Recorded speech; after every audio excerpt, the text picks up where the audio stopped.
अस्सलाम वालेकुम नाज़रीन। इस एपिसोड के शुरुआत में हम देखते हैं अज़निक में शहंशाह सोफिया के साथ मौजूद होता है कि इसी लम्हे ग्लैडियोस वहां दाखिल होता है। ग्लैडियोस को देखकर सोफिया को बहुत गुस्सा आता है और सोफिया उसे घूरते हुए कहती है, ये कमीना यहाँ क्यों है, शहंशाह जिंदान में डालें इसे। तो ग्लैडियोस कहता है, सोफिया तुमने गद्दारी की, मैं अगर यहाँ हूँ तो ये अजीम शहंशाह से मेरी वफादारी की वजह से है। उन दोनों को बहस करता हुआ देखकर शहंशाह गुस्से से कहता है, बस काफी है। फिर खड़े होकर कहता है, जब हम तकसीम होंगे तो उस्मान ज्यादा बढ़ेगा और बढ़ रहा है। अजीम रूम की खातिर तुम्हारे दरमियान जो भी दुश्मनी है उसे खत्म करोगी। सोफिया कहती है, बोरसा इसने मुझसे छीना, ये बात आप जानते हैं अजीम शहंशाह। तो ग्लैडियोस कहता है, और तुमने मेरा तुम पर एतमाद बर्बाद कर दिया सोफिया, लेकिन उस्मान को दर्द में देखने के लिए मैं सब कुछ भुला दूंगा, यहाँ तक कि बोरसा का तख्त भी सोफिया को दे दूंगा। शहंशाह तख्त पे बैठते हुए कहता है, तुम मिलकर बोरसा पर एक साथ हुकूमत करोगी, फिर हम उस्मान को खत्म करेंगे, हम उसकी जायदाद तुम्हारे दरमियान तकसीम कर देंगे। सोफिया कहती है, जैसे आपका हुक्म। तो ग्लैडियोस कहता है, ये इत्तेहाद का सही वक्त है,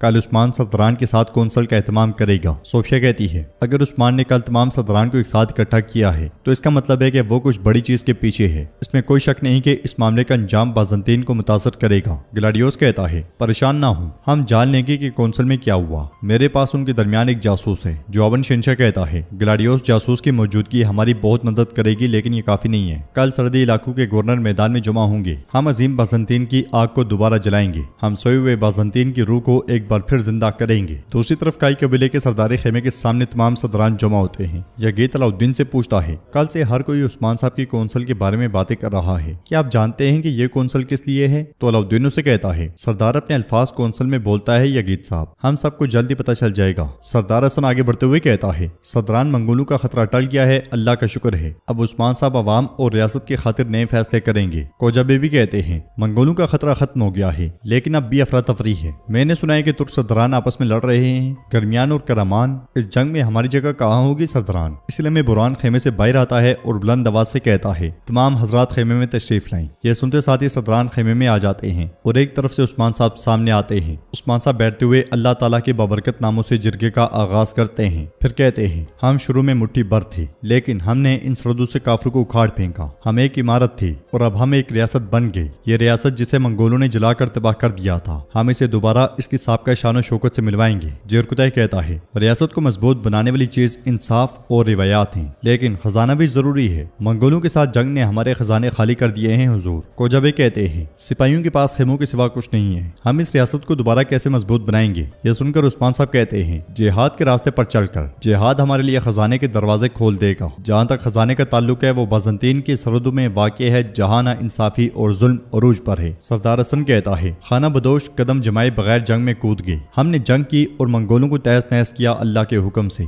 लेकिन सिपाही थके हुए हैं उस्मान साहब, हमारी तादाद कम है। मुझे डर है कि यह जंग हमारे लिए तबाही लाएगी। तो कोजा बे के तरफ गुस्से से कहते हैं, आप क्या बात कर रहे हैं हसन बे, तलवार म्यान में रहे तो जंग लग जाता है। हम जिसे सिपाही कहते हैं वो सिर्फ मैदान जंग में आराम करता है। तो उस्मान साहब कहते हैं, ये मुशावरती इजलास है कोजा बे, हर कोई यहाँ पे अपनी मर्जी की बात कहेगा, सोच को जबान से आजाद होने दें। हसन बे जारी रखें। तो सरदार हसन कहता है, हम सर्दियों से निकले हैं और खाना बदोश मुंतशिर और परेशान हैं। मैं कहता हूँ कि सिपाहियों और जवानों को इस बार में खुशी मनाने दें जो रूहों को खुश करती है। हमारे घोड़ों और मवेशियों को चरागाहों में जाने दें और जिंदा रहने दें। अपनी ताकत को इकट्ठा करें और फिर हमला करें उस्मान साहब। यगीत बड़े गौर से ये सारी बातें सुन रहा होता है और बुरान कहता है, हसन साहब हमने जब भी इंतजार किया काफिरों की तलवार ने हमारी सांसें काट दी। इंतजार हमेशा काफिर को हिम्मत देता है। जेरकुतह कहता है, बुरान साहब दुरुस्त कहते हैं, लेकिन अगर हम हार गए तो उसके बाद हमारे पास मायूसी और रुसवाई के सिवा कुछ नहीं होगा। अगर हम अभी अमल करते हैं तो हम उन लोगों को मौका देंगे जो सरदारान के दरमियान सल्जूकों की जगह लेने का इंतजार कर रहे हैं। तो इसलिए सब्र करना जरूरी है। जैसा कि हसन बे ने कहा,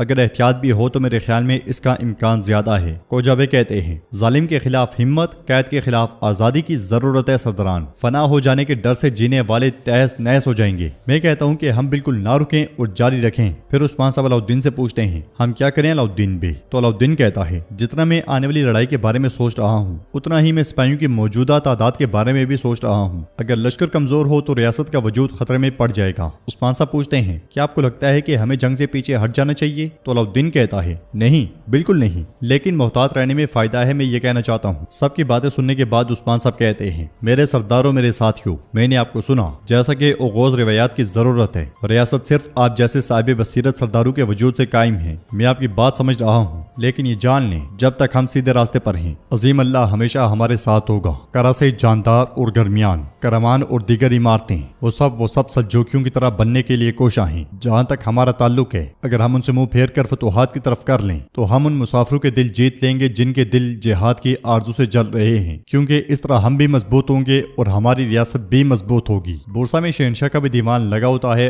और तमाम गवर्नर्स जमा होते हैं। शहनशाह कहता है आपको उन लोगों में शामिल होने का एजाज हासिल हुआ है जो अजीम रोम की अब्दी शान की खिदमत करते हैं। तुम जो जरूरी है वो करते हुए जो हमारा है उसकी हिफाजत करोगे। ग्लाडियोस क्या ऐसा नहीं है? तो ग्लाडियोस कहता है ऐसा ही है। जबकि तुर्क इस पर लड़ रहे हैं कि जो सल्जूकियों के मुंतशिर होने से बचा था, तो हमें अपनी मौजूदगी को मजबूत करते हुए अपने आप को मजबूत करना चाहिए। लेकिन हमारे सामने सबसे बड़ी रुकावट उस्मान है। उस्मान जान चुका था कि तुर्कों से तसादुम उसकी कुव्वत को चूस लेगा। उसने अपनी पूरी ताकत हमारी तरफ बाज़ंतीनी सल्तनत की जानिब मरकूज कर दी और वो आपस की लड़ाइयों से दूर हो गया। अब हमें उसकी आगे की हिकमत अमली जाननी होगी, हम तभी उसे अपने हक में इस्तेमाल कर सकते हैं। एक गवर्नर कहता है मैं तुमसे मुत्तफिक हूँ, मगर जब से उस्मान ने उलुगचार को कत्ल किया है, उसकी अजमत और साख और भी बुलंद हो गई है। उसकी गूंज दूर दराज देहातों तक पहुंच गई है। दूसरा गवर्नर कहता है उस्मान उन तुर्क सरदारों को अपनी तरफ खींचेगा जो सल्जूकियों की जानिशीनी की दौड़ से किनारा कश हो चुके हैं। ग्लाडियोस कहता है यही सबसे बड़ी वजह है। हम भी अपने अजीम शहनशाह के झंडे तले मुत्तहिद होंगे और इन सरजमीनों से उस्मान का नाम हमेशा के लिए मिटा देंगे। इधर उस्मान साहब दीवान में कहते हैं हर मुसीबत के पीछे एक अजीम जन्म होता है और जब हम फतूहात के रास्ते पर चलते हैं